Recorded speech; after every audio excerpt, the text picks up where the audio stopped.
Welcome back again. You're still watching us here on the Daily Debate, and to shed further light on tonight's issue and specifically about the preparatory online meeting that President Sisi has attended ahead of the heads of African constitutional courts, and its important impact at this level here in terms of benefit of the African continent.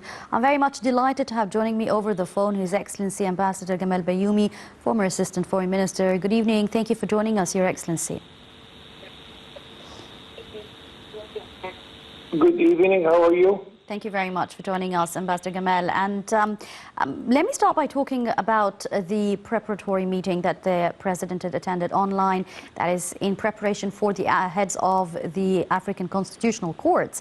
Why is it important for the constitutional courts to be able to come in together and follow a certain criteria, if I may say, or common ground? And how will that be able to help the African continent face challenges with this regard? This is a very important effort among many other efforts on our agenda in order to bring our continent to more and more development and peace in all the countries of the continent. Egypt and the whole African countries are committed to many agreements, whether on the international level or the regional level, concerning the good governance and good practice of democracy. And we are committed to combat the illegal crimes, such as illegal migration, drug trafficking, terrorism. All these crimes we are committed to fight it. Of course, we have to fight it legally through our constitutions and through our laws, of course. That's why it is very important that we are coordinating among the whole African continent constitution courts in order to see that we are all cooperating in this field, that we are going on the same dimension. And then, of course, we are following corruption cases, we are fighting corruption.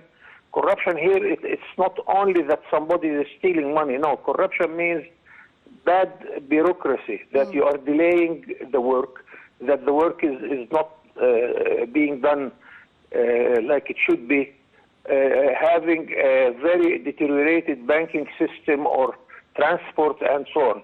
So it is one step at the beginning in order to make all our laws and our constitutions abide to the international system.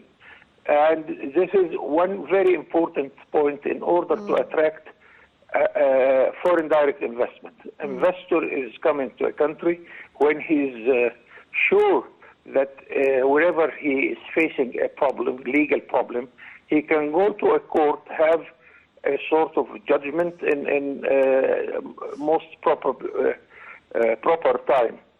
And it's not a secret that all the international organizations are telling you that in the developing countries, in order to get a case in front of a court and to have a decision, it takes average 10 years. 10 years, wow. That means you are putting your money in the bank or anywhere without working for 10 years. This is one big this is a good fortune. Obstacle for investment. I want to talk a little bit more about something you just mentioned a moment ago, Your Excellency, and specifically about regulating and combating terrorism and regulating human trafficking and refugees and illegal immigration, which it is a true fact that for very long years, the African continent, unfortunately, was always known for that. Now, during the presidency of Egypt for the African Union, a lot of changes, concrete changes I'm talking here, have actually happened within different structures concerning the various challenges in the African continent. If we're talking about such a preparatory meeting and possibly ahead of the actual meeting of the heads of African constitutional courts, with Egypt having experience and always going for peaceful solutions around the world, what is of added value, do you think, in this file in particular, that Egypt can contribute to help support the African continent and overcome these barriers, constitutional barriers between the African countries? As a matter of fact, since Egypt came back with all its attention to the African file, and especially when our president is chairing the African Union summit, then we made a lot of changes, especially in the field of economy and trade. Instead of having several subcontinent organizations such as COMESA and others, now we established the whole Africa free trade area with more than 50 countries members in this free trade area. I want to tell you that in the last few years, our exports to Africa was increased by 3 times, and our trade balance with Africa is getting surplus for the sake of Egypt, for the favor of Egypt also. And here, if you are talking about economy and trade, then you need laws in order to regulate all these steps. Definitely. And we have a long way to go in order to make this legal system in order according to the international levels. Also, we are talking about the infrastructure in the African continent. We don't have enough roads, no airway traffic, enough airway traffic. Our ports in Africa are relatively small, that our big ships cannot enter in those ports. So you have a huge effort to be done.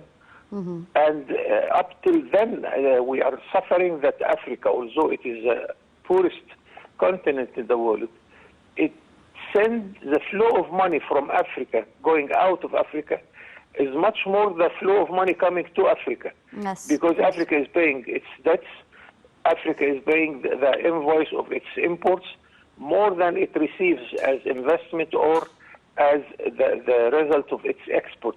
So it's a huge effort must be done.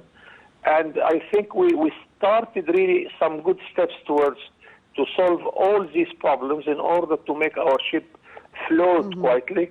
And the continuous consultation and meetings among the leaders of Africa is very important, because it gives you immediately good decisions in the good timing.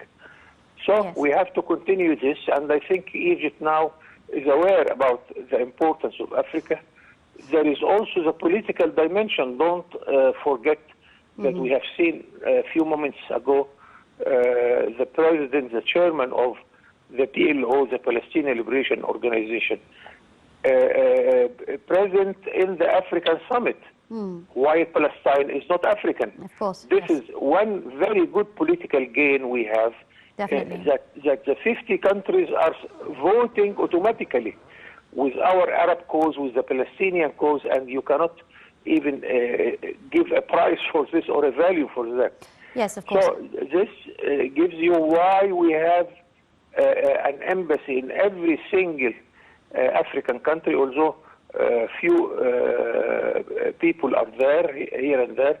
And that's why we are establishing the Egyptian Fund for Partnership in Africa to finance projects.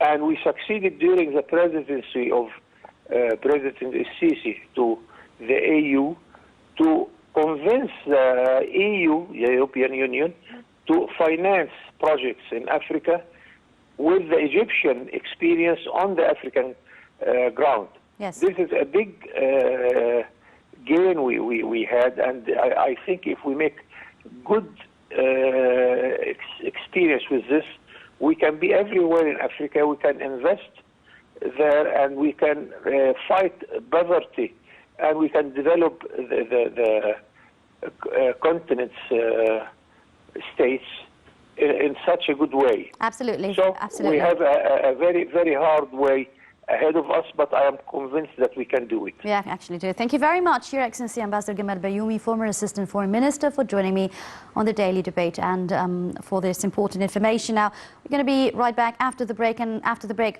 I'll be joined in the studio with His Excellency Ambassador Mohammed Al Shazli, former Assistant Foreign Minister. Please stay tuned.